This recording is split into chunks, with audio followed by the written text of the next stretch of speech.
కోటేశ్వరరావు గారు ఇక్కడ ఇంకో ముఖ్యమైన విషయం కూడా నేను చెప్పదలుచుకున్నా. మనం స్పష్టం చేద్దాం, కొంతమందికి బాధ కలిగిన పేర్లు చెప్పొద్దు, మన హీరోల పేర్లు మనం చెప్పట్లేదు, చెప్పకుండా చెప్దాం. మీకు 2 సంవత్సరాల కాలంలో back to back 3 suspense thriller super duper hit సినిమాలు అక్కడ మమ్ముట్టి గారు చేశారు. Kannur squad, Dominic the ladies purse, కలంకావలని 3 సినిమాలు. కలంకావలో ఆయన విలను 3 బ్లాక్ బస్టర్లు ఇచ్చాడు ఆయన. మనకి కన్నూరు స్క్వాడ్ చూస్తున్నా, డొమినిక్ ది లేడీస్ పర్స్ చూస్తున్నా, ఎందుకు మన హీరోలు పెద్ద హీరోలు ఎందుకు ఇటువంటి అటెంప్ట్ చేయటం లేదు అన్నది చాలా బాధాకరమైనటువంటి పోలిక. చేయాలండి. ఇప్పుడు యాక్చువల్గా సినిమా అనేది ఏంటి, ఇప్పుడు మీకు ఇందులో ఏదో బిజినెస్ మ్యాన్ నేను చెప్తా ఉన్నా అండి. ఒక సినిమా ఇందాక మనం అఫ్కోర్స్ ఈ పాయింట్ చెప్పాం కానీ బాగా కంక్లూడ్ చేయలేకపోయిందని ప్రాపర్గా. నా సినిమా 500 కోట్లు చేసిందని నేను అంటాను,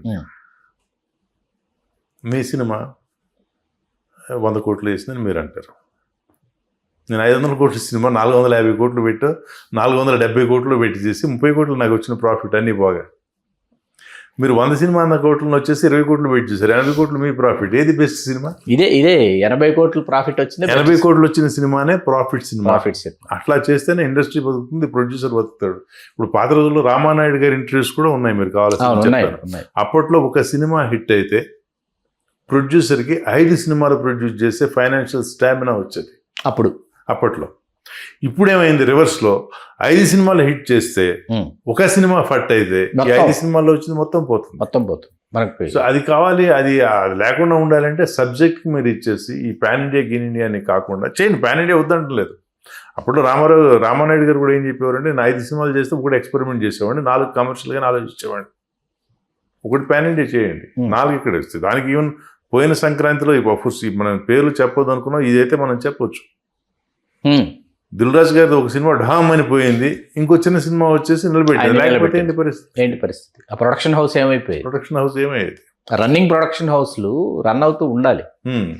సో ఇట్లాంటివన్నీ కావాలి అంటే ఆ సబ్జెక్ట్ పైన ఇది వర్కౌట్ అవుతుందా కాదా.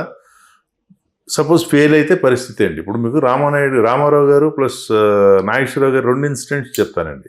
రామారావు గారు ప్రొడ్యూస్ చేస్తే ఆయన పెట్టే బడ్జెట్, ప్రొడ్యూసర్ కమ్ డైరెక్టర్ ఆయన కాస్ట్ కాకుండా as a director and hero cost తీసేసి ఖర్చు మాత్రం ఆయన ప్లాట్ సినిమాకి వచ్చే కరెక్షన్ తోనే ప్రొడ్యూస్ చేశారు. దానవీర సూర్యకర్ణ కూడా అంతే, నాట్ ఈవెన్ 10-14 lakhs మధ్యలో అంతే. 14 lakhs ప్లాట్ సినిమా అయినా 14 lakhs వస్తుంది, అదే పెట్టారు. నాగేశ్వర గారిది ఇంకొక ఎగ్జాంపుల్ ఏంటంటే, బుద్ధిమంతుడు వచ్చి బాపు గారికి ఇవ్వాలనుకున్నారు. అంతకుముందు వీళ్ళు ఏది బంగారు పిచ్చుకో ఏదో చేశారు, ఫ్లాప్ అయ్యింది. ప్రొడ్యూస్ వీళ్ళు అప్పుడు డిస్ట్రిబ్యూటర్స్ ఫైనాన్స్ చేసేవాడు కదా. అవును, డిస్ట్రిబ్యూటర్ ఫైనాన్స్. వాళ్ళది కుదరదని చెప్తే నాగేశ్వర గారు ఒకటే అన్నారండి, నా flop cinema last 2-3 flop cinemas ఉన్నాయి కదా, వాటిలో అన్నిటికన్నా తక్కువ వచ్చింది ఏది తీసుకోండి, అంత బడ్జెట్ ఇవ్వండి, మిగతాది వాళ్ళు చూసుకుంటారు అన్నారు. చేశారు. బుద్ధిమంతుడు వచ్చింది, అద్భుతం, క్లాసిక్ అది. సో అట్లా సబ్జెక్ట్ పైన సబ్జెక్ట్ జడ్జిమెంట్ చేసి ఈ సినిమా ఫ్లాప్ అయినా నా డబ్బులు ముందు రావాలి అన్నది ప్రొడ్యూసర్కి ఉండి, దానికి మళ్ళీ అందరూ కోఆపరేట్ చేయాలండి. ప్రతి ఒక్కరు కోఆపరేట్ చేయాలి. మెయిన్ హీరో ఎవరైతే బిగ్ స్టేక్ ఉంటుందో వాడు కోఆపరేట్ చేస్తే వస్తుంది. ఇప్పుడు నరసింహనాయుడు కూడా 6 కోట్లు బడ్జెట్ సార్, ఆ రోజు 25 కోట్లు కలెక్ట్ చేసింది బాలకృష్ణ గారు. చేస్తే వెంటనే తదుపరి సినిమాలు 25 కోట్లు పెట్టి తీయాలని అనుకోలే. ఈ 6 కోట్ల నుంచి 6-7 ఆ రేషియోలోనే మళ్ళీ బడ్జెట్ పెట్టి చేశారు. ఇప్పుడు మీరు బాలకృష్ణ గారి మనం పేర్లు వద్దనుకున్నా ఓకే తీశారు కాబట్టి బాలకృష్ణ గారు అఫ్ కోర్స్ ఆయన ఏది తీసుకున్న స్పార్టివ్గానే తీసుకుంటారు, నమ్మకం నాకు ఉంది. ఇప్పుడు ఏదైతే ప్రజెంట్ మూవీ అవుతుందో దాని బడ్జెట్ రీవర్క్ చేసి సబ్జెక్ట్ వద్దు, ఈ సబ్జెక్ట్ చేసి ఇంతలోనే తీయండి అని చెప్పి చెప్పారట. అందుకనే మళ్ళీ ప్రొడక్షన్ అయింది. అట్లా ఉంటే నడుస్తుందండి. ఇంద్ర ఎంత కలెక్ట్ 35 చేసింది ఇంద్ర. నరసింహనాయుడు 25 చేస్తే ఇంద్ర 35 చేసింది. చేస్తే తదుపరి సినిమా ట్యాగూర్ చిరంజీవి గారు కన్ఫర్మ్ చేసిన తర్వాత బడ్జెట్ మొత్తం చిరంజీవి గారి కంట్రోల్లో పెట్టుకున్నారు. పెట్టుకుని దాన్ని దృష్టిలో పెట్టుకుని ఎక్కడ ఖర్చు పెట్టేస్తారో, ఎక్కడ ఇది వినాయకు వీళ్ళు ఇలా తీయాలి అలా తీయాలని ఏదేదో చేస్తారని ఆయన కంట్రోల్లో పెట్టుకుని చిరంజీవి గారు ప్రతిదీ ఆయన ఈ కొలతలో చెయ్యాలి, ఇంతకే అమ్మాలని పెట్టారు. అప్పుడు దాటి వెళ్ళకూడదు అని, అంటే అంత నిర్ణయం వాళ్ళు అప్పుడు తీసుకున్నారు. అక్కడి వరకు బాగుంది సార్ పరిశ్రమ, అక్కడ దాకా థియేటర్లు ఇంకా మళ్ళీ రావాలండి. ఇప్పుడు మళ్ళీ ఆ రోజులు మళ్ళీ వస్తేనే బాగుంటుంది. లేకపోతే ఏముందంటే మళ్ళీ ఇప్పుడు ఇండస్ట్రీ థియేటర్ స్ట్రైక్ అన్నారు, పర్సంటేజ్ మీరు సెట్ అయింది అన్నారు, మళ్ళీ రేపు theatre owners actual owners strike చేస్తారేమో. ఎందుకంటే ఈ పెంచింది మాకు రావడం లేదండి. వస్తే పర్లేదు, అఫ్కోర్స్ క్షమించాలి, వస్తే ఓకే, రాకపోతే సో అది రావచ్చు. సో ఎప్పుడు ఇది ఎట్లా అంటే ఇటు థియేటర్స్ మధ్య ప్లస్ ఈ ప్రొడక్షన్ కాస్ట్ మధ్య ప్రొడ్యూసర్ ఒక రకంగా చెప్పాలంటే శాండ్విచ్ అవుతున్నారు. బాగా చెప్పారు. అది శాండ్విచ్ కాకూడదు. ప్రొడ్యూసర్కి ఎప్పుడు ఫ్రీడమ్ ఉండాలి, భయం ఉండకూడదు. ఇవాళ ఏమవుతుంది, ప్రొడ్యూసర్ భయపడుతున్నాడు, డైరెక్టర్ భయపడుతున్నాడు, హీరో కూడా భయపడుతున్నాడు. ఎందుకు భయపడుతున్నారంటే అందరూ అనుకుంటారు హీరో ఎంత లేకపోతే ఈ సినిమా ఎంత అని చెప్పేసి. ఇన్ని కోట్లు పెడితే నా సినిమా ఎంత వసూలు చేస్తుంది, ప్లస్ అంతకుముందు సినిమా ఇంకో ఫలానా హీరో చేసింది కదా దాన్ని బ్రేక్ చేస్తుందా లేదా, ఈ కంపారిజన్ ఉండకూడదండి అసలు. ఏ సినిమాకి ఆ సినిమా, ఏ సినిమాకి ఆ సినిమా. ఇప్పుడు మనం 8 కోట్లు పెట్టిన సినిమా 80 కోట్లు పెట్టిన సినిమాతో అది 100 కోట్లు చేస్తే ఇది 100 కోట్లు ఎందుకు అనుకోవాలి? 20 కోట్లు వచ్చింది అక్కడ, ఇది 28 కోట్లు, 28 కాదు 30 కోట్లు చేస్తే 22 కోట్లు దీనికి ప్రాఫిట్ వచ్చినప్పుడు ఇదే పెద్ద సినిమా అవుతుంది. దీన్ని దాసనారాయణ గారు చాలా అద్భుతంగా నిర్వచించారు సార్. ఆయన మాస్ సినిమాకి నిర్వచనం చెప్పమని అడిగారు ఆయన్ని.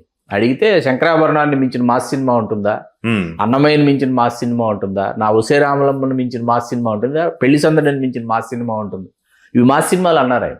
అయితే number of audience number of times వచ్చి చూసిన సినిమాలే, దానివల్ల పరిశ్రమ ఉంది, మేమున్నాము, లేకపోతే సాధ్యమయ్యేది కాదు. సార్ ఇవాళ ఓటీటీ అంటే మనకు కోవిడ్ అనేది ఏం చేసిందంటే అసలు వినోదానికి సరికొత్త రూపాన్ని ఇచ్చింది. ఓటీటీ అనేది ఇవాళ మన ప్రతి ఇంట్లో ప్రతి ఒక్కరు డ్రాయింగ్ రూమో లేకపోతే మాస్టర్ బెడ్రూమో ఇవాళ హోమ్ థియేటర్లు, ఆల్మోస్ట్ హోమ్ థియేటర్లు అయిపోయినటువంటి పరిస్థితి. క్లిక్ దూరంలో మనకు అన్ని భాషల సినిమాలు మనకు అందుబాటులో ఉన్నాయి. ఇప్పుడు ఆ సినిమాలు మనం చూస్తూ మలయాళం, తమిళం, వెట్రిమారను, పారంజిత్తు వాళ్ళు చేస్తున్న సినిమాలు అవన్నీ చూస్తూ పోల్చుకునేటటువంటి ఒక పరిస్థితి కూడా వచ్చేసింది. ఏ భాషకు ఆ భాషలో ఇలా ఎందుకు చేయట్లేదు, ఇలా ఎందుకు తీయట్లేదు అని. దాని పరంగా చూస్తే మన వాళ్ళు ఎదగాల్సినటువంటి క్రమం ఇంకా వెనకబడ్డారనుకోవాలా, ఎదిగారని అనుకోవాలి. మన వాళ్ళు ఏం లేదండి, ఇప్పుడు ఎక్కడో పాన్ ఇండియా గురించి ఆలోచిస్తూ సో బయట ఊరి గురించి ఆలోచిస్తూ ఇంటిని వదిలేసినట్టు ఉంది. బాగుంది, చాలా బాగా చెప్పారు. ఊరి గురించి ఆలోచిస్తే ఇంటిని వదిలేసినట్టు ఉంది యాక్చువల్గా చెప్పారు. మీకు ఇంకోటి సుజిత్ గారి మూవీ వచ్చింది ఒకటి, ఓవర్ నైట్ జరుగుతుంది, మీరు చూసింటారు, పేరు నాకు గుర్తులేదండి. రన్ రాజా ఫస్ట్ సినిమానా? సుజిత్ అతనండి మన ఈగలో హీరో చేశాడు. చూసాను ఆ సినిమా చూసాను. పోలీస్ ఆఫీసర్ అద్భుతం, అసలు ఒక క్రిమినల్ చచ్చిపోతే ఆ బాడీని డిస్పోజ్ చేసేది చాలా అద్భుతం. దాన్ని ఏమంటారు, మన యాసిడ్ ట్యాంకర్ ను పట్టుకుంటే యాసిడ్ ట్యాంకర్ లో వేస్తారు. ఓవర్ నైట్ జరుగుతుంది మొత్తం, టోటల్ సినిమా అంతా జరిగేది ఒక నైటే. ఖైదీ ఇన్స్పిరేషన్ తో చేశారు వీళ్ళు. కార్తీ ఖైదీ ఇన్స్పిరేషన్ తో ఓవర్ నైట్ చేసి ఓవర్ నైట్ చేసింది సుదీప్ సరే సుజిత్ సుదీప్ చాలా బాగా చేశారు అసలు. అట్లాంటి సినిమా మన తెలుగులో మన హీరోస్, పెద్ద హీరోస్ ఏ హీరో చేసినా బాగుంటుంది, చాలా బాగుంటుంది. టాప్ ఎవరైతే మన వీళ్ళు చేస్తే వండర్ఫుల్ మూవీ ఉంటుంది. ఎందుకని చేయడం లేదు? పైగా హీరోయిజం, ఎలివేషన్, యాక్షన్ పార్ట్ ఎంత ఉంది అసలు అక్కడ. ఎస్పెషల్లీ ఆ విలన్స్ స్టేషన్ పైన అటాక్ చేయడానికి వచ్చేటప్పుడు ఆ స్టేషన్ కూడా బ్యాక్ డోర్ ప్లస్ దాని దాకా బ్రిడ్జ్ ఉంటుందా, ఎంత టెన్షన్ క్రియేట్ చేసేస్తుంది. అదే అట్లాంటివి ఆలోచిస్తే ఉందండి.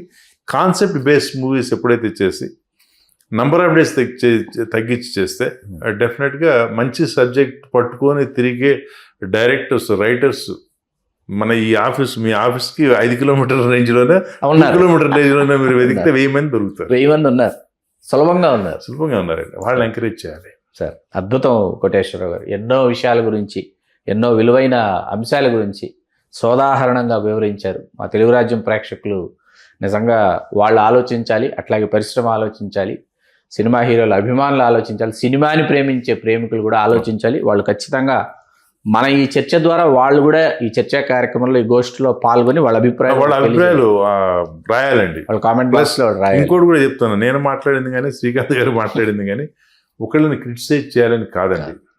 సినిమా ఇండస్ట్రీ బాగు గురించి మాట్లాడుతున్నాం. సో వేదిక పైన మాట్లాడే విషయాలు కావివి.